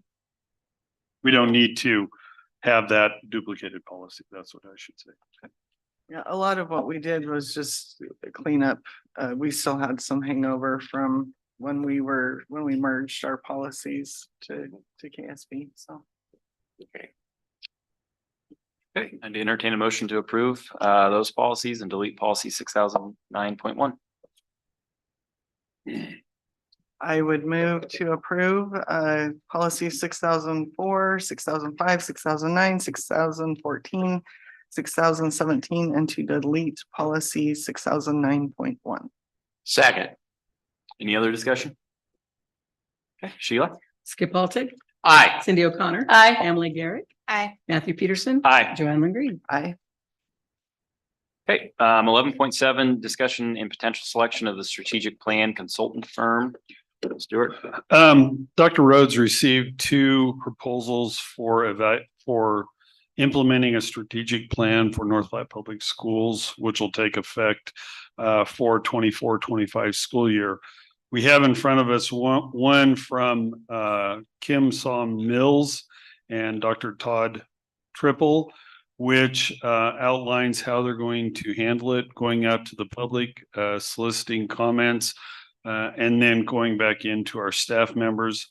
The same way with the NASB proposal, grabbing that data.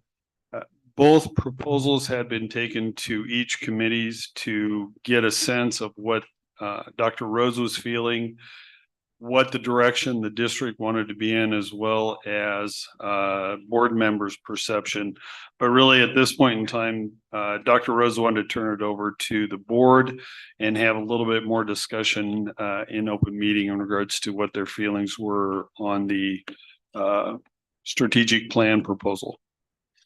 And I think the discussion we had, at least at the finance subcommittee, I'm sure it was at the other committee, is that we'll discuss this tonight. If we come to a point where the board feels comfortable making a recommendation, we can do that.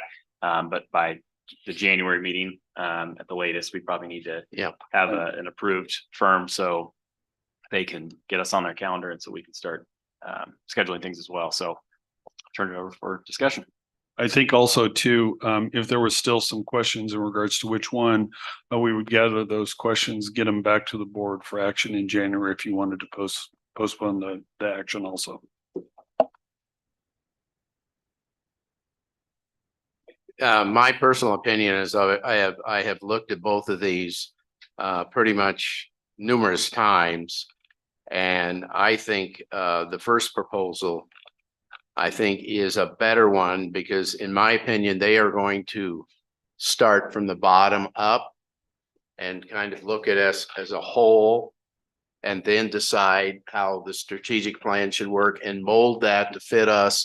And both groups are going to use all kinds of community members, educators, the whole gamut of, of the community. Both sides do that, but I think more of the NASB model is like they have a whole specific point of what they want to do, and they're real specific. It's like taking us and putting us into their mold, where I think the first group is going to create our own mold. So that's my opinion. Yeah, I think I agree with that line of thinking. I do feel like the proposal from Dr. Sawmills and Dr. Triplett. There we go. Gives us the opportunity to maybe be a little bit more individualized. Just because in a way it's almost less structured from the beginning and we can kind of form it as we go. On the flip side of that, and part of the reason I've been back and forth on this is I do feel like we have had some good interactions and relationship with NASB. And so they probably have an understanding of some of the dynamics of our district and those things coming in. So they probably have a baseline of some information about us, whether that's a good thing or not a good thing. That could be a positive in working with them. But I think my leaning in this particular instance is with you, Skip, that I think it would be better to have that be a little bit more customizable to what we need and to be more individualized to North Platte rather than fitting a mold. I also personally like that the proposal by Dr. Sawmills and Triple involves educators. I think it's helpful to have people with that background helping us with that, leading that strategic plan for our district. So I would agree. I think that would be my preference at this point as well. Any other discussion or questions? You agree with? The one. Oh, the first, yeah, okay, Mills and, okay. I think we could probably move forward with a motion, just move to work with Dr. Mills and Triplett on the strategic plan. That's, I guess, the motion. Okay, second. All right. If there's no other discussion, Sheila. Cindy O'Connor. Aye. Emily Garrick. Aye. Matthew Peterson. Aye. Joanne Lynn Green. Aye. Skip Halter. Aye. Okay. We'll move on to 11.8. This is something we've been discussing now for several months. This is a discussion about the implementation of a committee as a whole, which would be policy. The proposed policy 2002A provides for the committee as a whole rather than our current standing committees. Stuart, I don't know if you have anything to add or if we just want to turn this over to the board discussion again? At this point in time, I don't think there's any additional items to add. It just, when does the board want to implement that? If you want to have further discussion going into January, or if you've talked about it enough. I know the Personnel Committee has been talking about it continuously to try to make sure that we address every opportunity within the Committee of the Whole and standing committees. Still giving the opportunity to add committees if we need to. Yeah, well, that's still at the bottom of this we can always add special committees that then go away. Were we going to have a part of this policy state that it would be something that we could review on an annual basis? I'm missing that in the policy. I think that was the intent. Yeah, I think the idea was that we would just set that at the January meeting every year. Do we need to have that stated in the policy? I guess I don't think so, because we have the that first section there's, I suppose, says, yeah, says the Board of Education will have one primary committee. The committee as a whole will conduct business in the district. Oh, where's that? Right here. Oh, yeah, we do have that part. Yeah. Okay. Understanding. Well, Oh, but you're talking about to have something in there about the when we'll. yeah, as far as that if we'll, meeting. Yeah, that's. I thought we had discussed that we would review whether we wanted to continue with the Committee of a Whole each year at our annual meeting. Or Oh, if I we see. wanted to go back to like the subcommittees that we have now. I guess my thought process is that we can amend the policy at any time, so I don't know that we necessarily need to have discretion in there to revisit it. If the board feels like we want to revisit it, we can. That's my understanding. And I think we discussed that we would set a specific day in the January meeting of when we would be meeting for the committee as a whole. Because that would, we're talking about the 6 people that we have to work around schedules and that type of thing. Our committees generally do not meet in January anyway. Correct? Right. And that we would do this would be part after our reorganization. It would be one of the things that we would do as far as discussing and setting up when we would meet as a committee of the whole and starting in February. So, but I think that this, as you stated, Matt, we could go ahead and if we decide we don't like this, we can go and create another policy. Because since we're the policy makers for this, it would only take a couple meetings in order to do it. One as far as discussion and the other as far as action. So we left that date, we left it specifically open so that we can decide in January. And we have no new members coming on, so. My suggestion is just keep it and go with it. Because I think we've discussed it the last 2 meetings and we're all pretty much in agreement that this is a good thing to at least go with now and try. I think my only thought on that would be is we could add something in there that says that that meeting time and day is set at the January board meeting each month, just so if somebody is looking at this, they would know like that's kind of our process. I don't know that we have to do that because I agree with you, Matt, as far as if we want to change it, we could decide in April that this isn't working and bring it back up for a discussion and change our policy.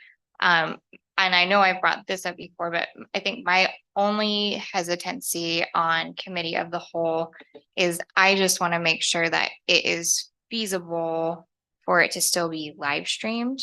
Is that if we have meetings during the daytime, is that something that is possible for that to happen still? Yeah, I've already been talking with Brian Tegmar and technology, and we're coming up with thoughts and ideas. And actually this week after the board meeting, we're going to try to set up the tables where we think it's going to happen and then try to put up some cameras so that we could figure out, can we see both of them at the same time? Can we see one and then the other? But that's our goal right now. Okay. Till the January board meeting to come up with sort of our concept and design of what would go on. Okay, perfect. Because I think I I think it's a very positive thing. I think it brings everyone to the table to get the same information, to have the same opportunity to ask questions and voice concerns. And I think it will facilitate some more fruitful board discussion. But my concern is if all of that is happening at committee of the whole and we're all already there, then it's probably safe to assume some of that will not then duplicate itself at the regular board meeting.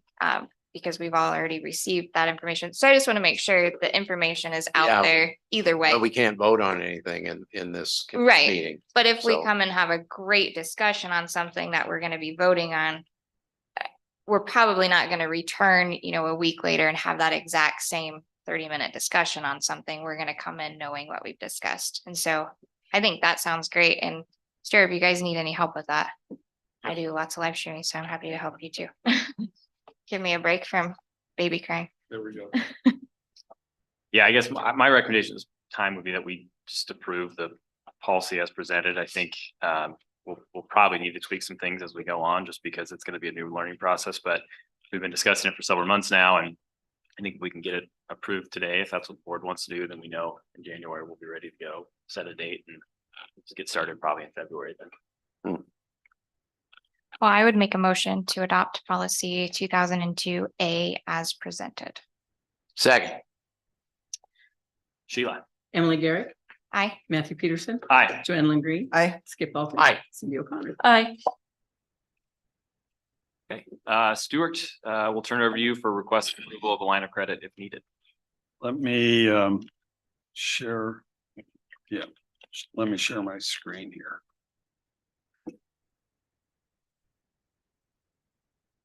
So I'm not going to go over the net asset allocation. You saw the 5-year historical trend for North Platte Public Schools and where we are, but I wanted to provide sort of a history. I call it history of the funds, but it's really history of the general funds on where we go for the last 5 years. And what you can see is when we set a budget for North Platte Public Schools, property taxes drive are 62% or 61.9% of the budget.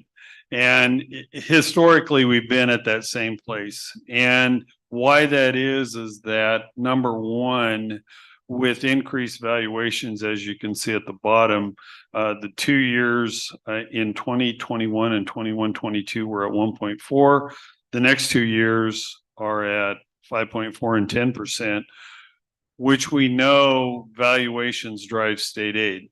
And we're very much concerned going into next year as increased valuations, where that's going to put state aid, which then tells us that we're going to be at the same level or greater in a property tax request to fund North Platte Public Schools. On the bottom line, you can see from our audit how much revenue we collect from property taxes. State aid obviously is whatever comes in from the state, which is what we budget for. So it's in line with there. But for the most part, you can see we're still collecting about 56% of our total overall budget is property taxes, and still less than what we had budgeted that fiscal year. But we know in December now, we're going to get a lot of tax collections, but up until then, trying to meet payroll, trying to meet all of those obligations that we have, we're going to be needing sort of that line of credit temporarily until we go into January and get that revenue coming in from property taxes. So with that, I've been working with Nebraska Land Bank to come up with a proposal for a line of credit for North Platte Public Schools. And the requirement is that we have to look at our historical trends as far as collection of taxes, as well as our revenue for the district, then looking at what we can do in the future for North Platte Public Schools and the revenue and how much they can allocate. So with that, we have talked with Nebraska Land Bank, and we We can do up to $5 million, but pending what happens, as we know, the historical trend going into February, March, and April is using or tapping into all of our reserves. So with that line of credit, making sure that we can get money for that. I will say this, no matter what we use, I will inform Dr. Rhodes, who will then put it on his weekly update. So it'll keep the board members informed of what we're doing. Questions? So is the line of credit to prevent us from tapping into our reserves or in addition to? That basically saying that we've tapped all of our reserves.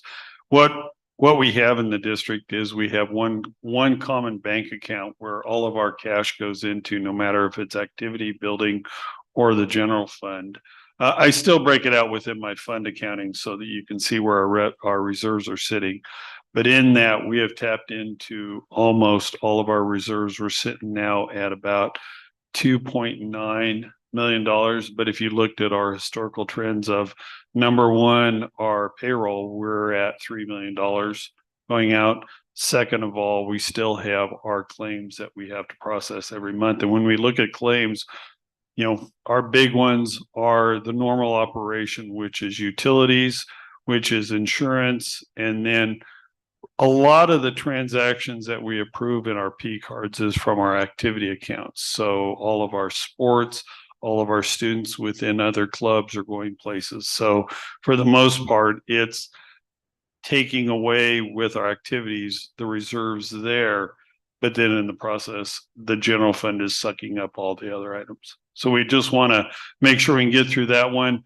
If we get the money in, I move the money back. Yes, I don't want to pay interest very much if I can move the money back in as we get it. Any other questions for Stuart? So Stuart, if let's say we didn't approve a line of credit, what would the consequences of that be come January if reserves are, I mean, just kind of talk us through why. Yeah, so maybe it's a necessity that we would look at. So in the past, as we saw our cash going out of the district, it was very much a concern starting in February that we would be dramatically tapping into our reserves.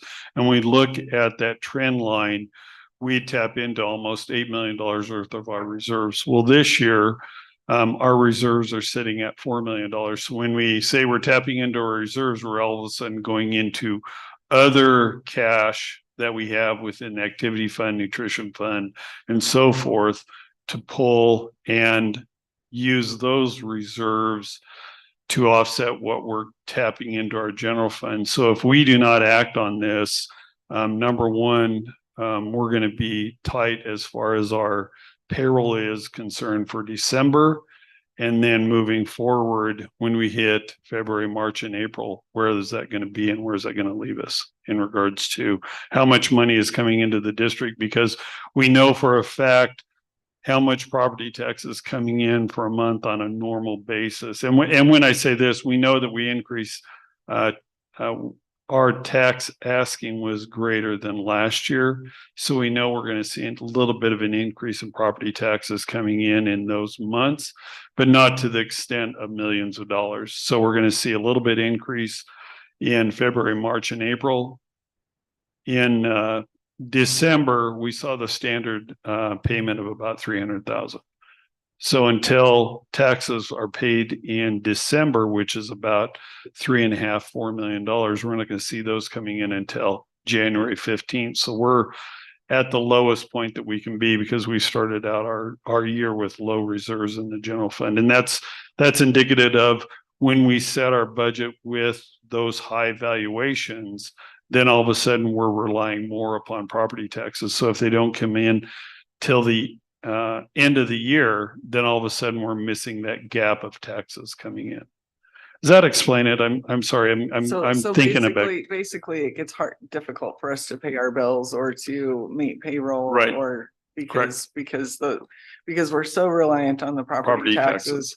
And we can't guarantee that people are going to pay them on time or whatever the case may be, or that the county is going to give us that money. Correct. And it makes it difficult for us to meet all of our obligations. Right, Okay. right.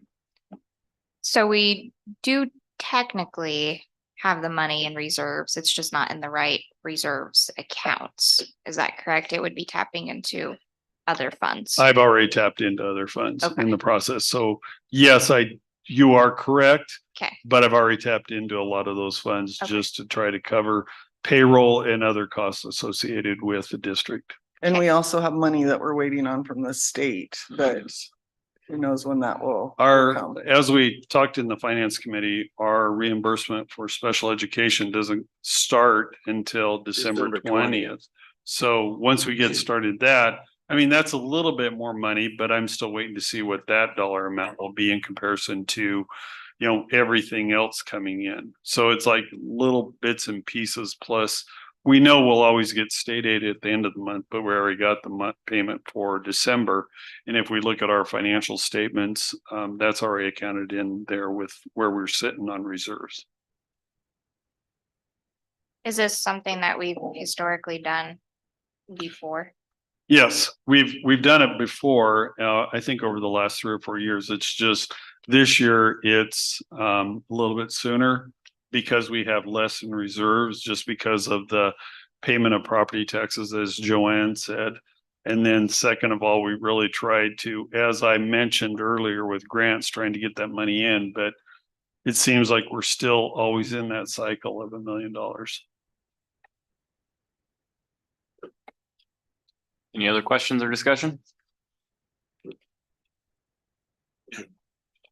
Whereas the Board of Education of North Platte Public School District, Lincoln County School District 56-0001, the board and the school district respectively desires to obtain financing from Nebraska Land Bank, hereto referred as the bank, to pay for the school district's operating costs and other lawful purposes, subject to the terms of the proposal submitted by the bank to the school district, a copy of which is attached hereto, the proposal, and subject to the terms and conditions of tax anticipation loan agreement and a line of credit promissory note to be prepared by the bank, collectively the agreement. And whereas the school district may borrow money to the amount of 70% of the unexpected balance of total anticipated receipts of the general fund, special building fund, bond fund, or qualified capital purpose undertaking fund for the current school fiscal year and the following school fiscal year.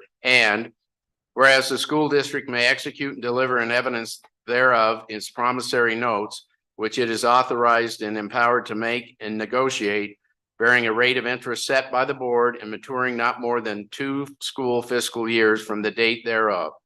And whereas such notes, before they are negotiated, shall be presented to and registered by the school district's treasurer and shall be payable out of the funds collected by the school district in the order of its registry for the payment of prior registered warrants, but prior to the payment of any warrant subsequently registered, except that if both warrants and notes are registered, the total of such registered notes and warrants shall not exceed 100% of the unexpended balance of the total anticipated receipts of the general fund, special building fund, bond fund, or qualified capital purpose undertaking fund of such district for the current school board fiscal year and the following school fiscal year.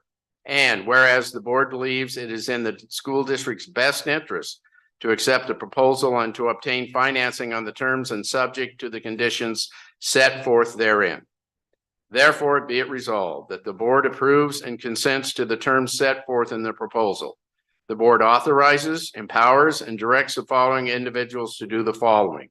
1, the superintendent and executive director of finance, facilities, and operations shall negotiate and finalize the agreement on terms and conditions consistent with the proposal in the initial amount of $5 million, with the option to increase such amount to $10 million as provided in the proposal, with the maturity date of September 30th, 2024, and with an interest rate of 5.10%. 2, the board president and board secretary shall execute, acknowledge, and deliver On behalf of the school district, the agreement and all other documents and instrument required by the bank in connection therein, including but not limited to all promissory notes, security agreements, and financing statements.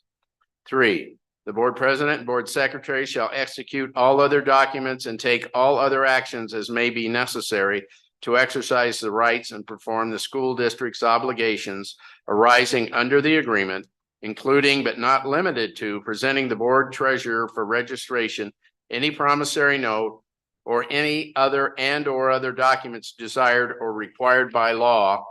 And 4, the following individuals' employment positions are hereby authorized to request advances or draws upon the loan: Superintendent and Executive Director of Finance, Facilities, and Operations. The undersigned hereby certify the Board of Education adopted this resolution at its regular meeting of the board. That's the motion. Will be Skip's motion. Is there a second? Second. Any further discussion? Sheila. Matthew Peterson, Aye. Joanne Lynn Green, Aye. Skip Alter. Aye. Cindy O'Connor, Aye. Emily Garrick. Nay. Okay, our future board calendar, we have several different conferences coming up, and then Emily will be on Mugs of the Morning tomorrow morning. At this time, Skip, I'll turn it over to you to make a motion. I move pursuant to section 84-1410 of the reissue of the revised statutes of 1992, known as the Nebraska Public Meetings Law, that the board hold a closed session with Stuart Simpson for the purpose of discussion of the following items: collective bargaining.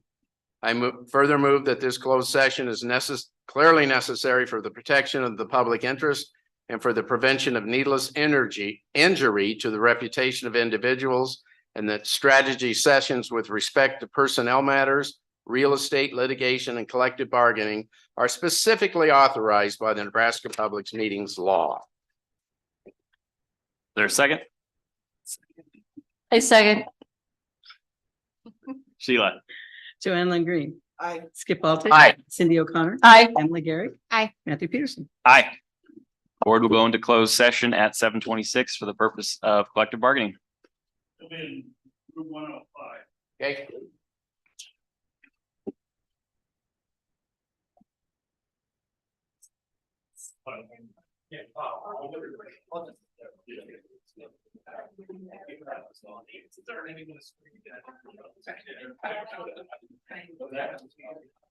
Yeah.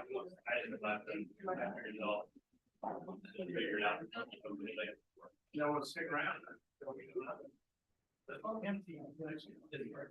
I think maybe it's yeah. I don't.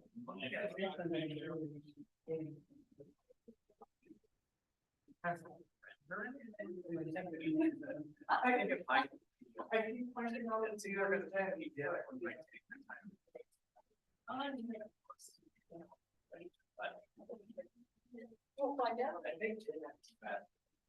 I think people have.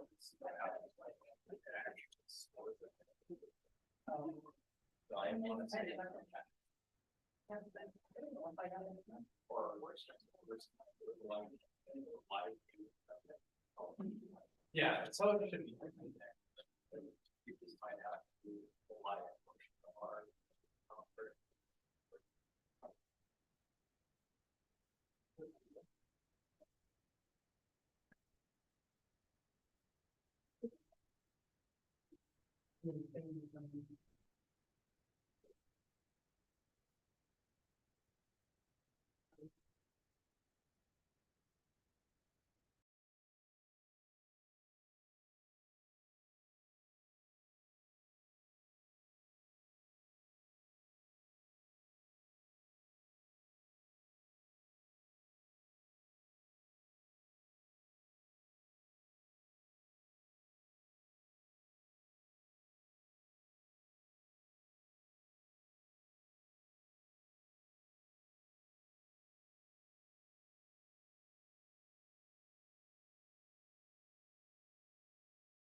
I move that we come out of executive session at 8:15. I second. Joe Ellen Green. Aye. The appropriate response. Aye. Cindy O'Connor. Aye. Emily Garrett. Matthew Peterson. Aye. I move to adjourn at 8:16. Second. Skip Alter. Aye. Cindy O'Connor. Aye. Emily Garrett. Matthew Peterson. Aye. Joe Ellen Green. Aye. I'll get my bill tomorrow. So you mentioned something Oh. about. See you, Matt. Okay.